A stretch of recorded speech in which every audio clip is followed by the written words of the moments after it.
సముద్రం ఆ క్షేత్రంలోకి రాకుండా సంకెళ్లతో కాపలా కాస్తున్న ఆంజనేయ స్వామి ఎక్కడున్నారో తెలుసుకుందామా?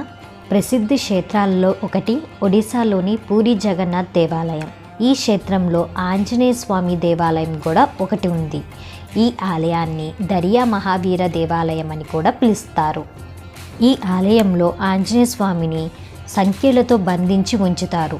ఇలా ఆంజనేయ స్వామి బంధించి ఉంచడానికి కారణం ఏంటి, స్థల పురాణం ఏంటో తెలుసుకుందాం. జగన్నాథుడు ఈ పుణ్యక్షేత్రంలో వెలిసిన తర్వాత జగన్నాథుని దర్శనం కోరి సముద్రదేవుడు ఈ దేవాలయాన్ని సందర్శించాడు. అలా సముద్రదేవుడు రావడంతో సముద్రంలోని నీరంతా ఈ ప్రదేశంలోకి చేరి అపార హాని జరిగింది.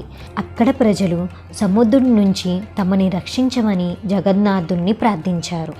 భక్తుల ప్రార్థనలతో జగన్నాథుడు ప్రసన్నుడై రక్షకుడైన ఆంజనేయుడి గురించి విచారించగా హనుమంతుడు తన అనుమతి లేకుండా అయోధ్యకు వెళ్ళినట్లు తెలుసుకున్నాడు.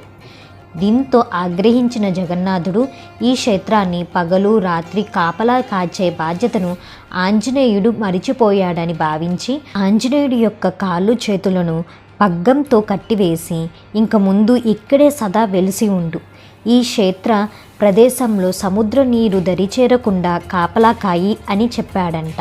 అప్పటి నుంచి ఈ హనుమంతుడు సంఖ్యలతో దర్శనమిస్తాడు. అప్పటి నుంచి ఈ స్వామిని దరియా మహావీర అని కూడా పిలుస్తారు. దరియా అంటే సముద్రం అని అర్థం. అంటే మహావీరుడైన హనుమంతుడు సముద్రం నుంచి తమ మహానగరాన్ని కాపాడుతున్నాడని అక్కడ ప్రజలు నమ్మకం. అక్కడ ప్రజలు ఈ ఆంజనేయ స్వామిని బేడి హనుమంతుడు అని కూడా పిలుస్తారు. ఈ క్షేత్రము సముద్రం తీరం దగ్గర ఉన్నా కూడా ఎటువంటి తుఫాను సంభవించినా సముద్రపు నీరు దరిచేరలేదని అక్కడ ప్రజలు చెబుతారు. తెలుసుకున్నాం కదండి సంఖ్యలతో కాపలా కాస్తున్న ఆంజనేయ స్వామి గురించి. జై శ్రీరామ్, జై హనుమాన్కి జై.